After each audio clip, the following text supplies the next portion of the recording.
For parents, no matter their 9 to 5, we really are faced with a lot. The most important job happens at home. This week, we're looking at parenting in America, from the rising health concerns of new moms in communities of color to the national effort to spread the special power of a parent's embrace. She'll be there for people. She's always there for people. This is The Race. Parenting has always been complicated, but especially so during the pandemic. I can tell you I now know that. I became a parent this year. And now that children under the age of 5 are eligible for the COVID-19 vaccine, we want to start this show by getting you the facts from medical professionals. But we came here to South Padre Island, Texas, because I want you to meet a family who, like many of us, is still gathering information, but they're doing it while carrying the weight of loss in this pandemic that is heavier than most of us know.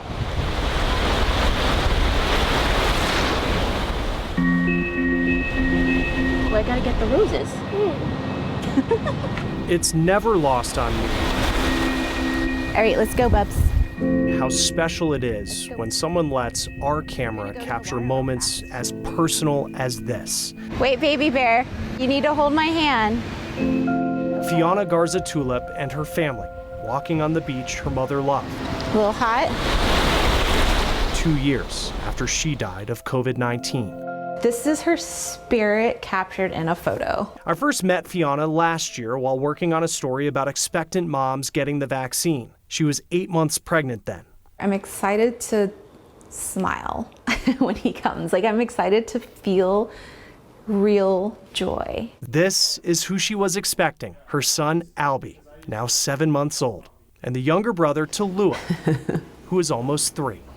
Both of her children are now able to get the COVID vaccine. Having also lost an uncle to the virus, Fiona has been a vocal vaccine supporter, but even she is feeling fatigue from a fog of misinformation and pandemic politics. Do I trust the government at this point? Because mask, no mask, and you're just constantly being fed all of these stories. Because that sounds so different when I first met you, as it sounds like you had never been hesitant about a vaccine before, and then where we are now. I've become so protective since having the second, and I was always very protective, but since having my second, I have just been like, just wanting to like mama bear hug them and not let them out.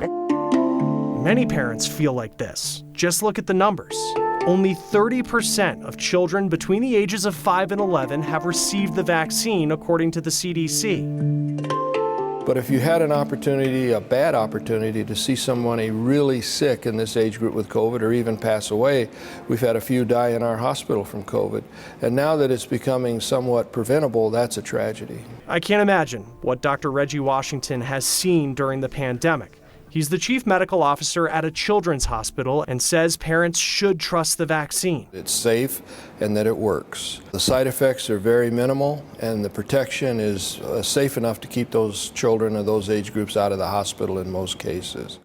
Yeah, okay. Fiona and her husband say after speaking with their pediatrician and reading reputable medical research, both their children will get the vaccine when they return home. This decision is so close to her 2-year anniversary that there's something really meaningful about it, to be able to give them the vaccine in my mom's honor. But before that, this tribute, placing flowers into the ocean in honor of Fiona's mom. Someone's gonna see it and hopefully smile.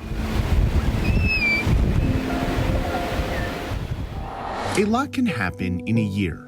It's been a very long journey of learning. For over the course of the last year, Allison Greenwald has reached points of elation when she gave birth to her son Nash, and shortly thereafter, points of deep uncertainty. I got up one morning with Nash. I stepped out on my back porch and it felt like what was like a water breaking happened. I looked down and there was blood.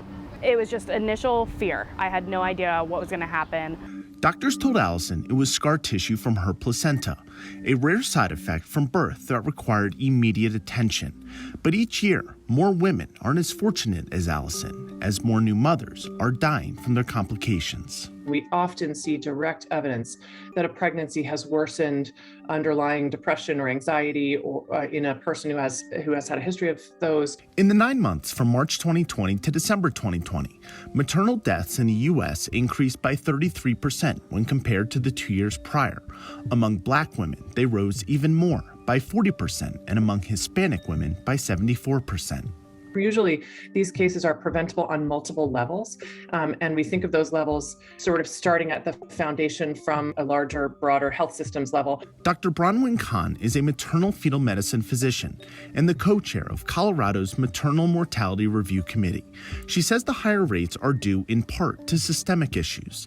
In many cases, she says, Black and brown women need to meet a higher threshold of complication to receive care, and the care they do get can sometimes be incomplete as it's mired by prejudice. There are usually in each of these cases several points at which things went wrong. So there's sort of a Swiss cheese model of multiple holes lining up in exactly the wrong way. It can be difficult for doctors like Khan to stomach this, and she says the solution isn't clear since the issue is so embedded. It's astonishing. But she says by talking about it, by increasing awareness, we can at least get a little closer. I'm Dan Grossman. The race continues. Next.